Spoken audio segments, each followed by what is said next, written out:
เพราะว่าเขาไล่จำปาสีต้นนี่ละคนจำเนื้อมันจะเป็นนายเป็นซ้ำนะสีก็มันคือเขาก็ตั้งแบบว่าเอาลองคือเพชรลาดอันนั้น4 5 5เลยมันนายกส้นใส่สีบันดอนนำเขาทราบแซงทางคำไต้นะ2025ตายเป็นชีเป็นปีก็เป็นเฮ็ดคำทราบก็กินไก่ดิบเนี่ยนะฮุกมันอีลุงดอกเตอร์สมพรนะเบิ่งเขาตัวใหญ่ก็เจ้าแล้วนาบ่ได้ลาวอันนั้นอีลุงดอกเตอร์สมพรนั่นจะเป็นผู้ที่ฮุกผู้ที่จกเอาน้ำอ้อแท้ๆปานเป็นสายลับผู้เมียงที่เขากักขังในนำหมู่บ้านที่ในนำปักรัฐเป็นผู้ที่ฮุกอันนั้นเขาเสียหายย้อนเขาตั้งอัน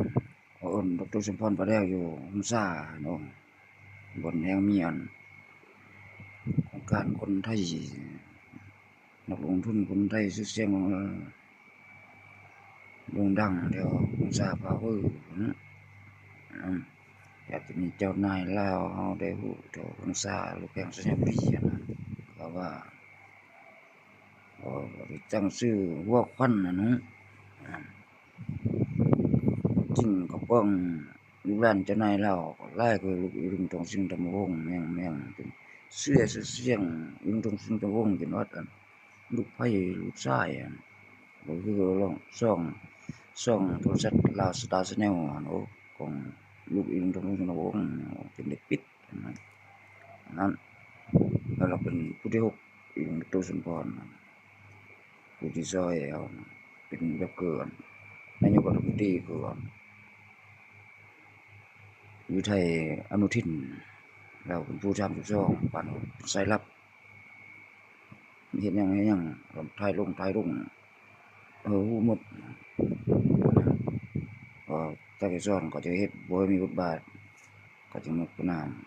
นะอีลุงดร.สมพรนั่นรอให้เสียหายหลายคนจริงที่6เลยแล้วผู้ที่5อีลุงสนใส่นายกรัฐมนตรีพวกกลางส่วนกลางใส่ก็แซบแซง2025นั่นน่ะเราคำไต้ส่วนเราเสียชีวิต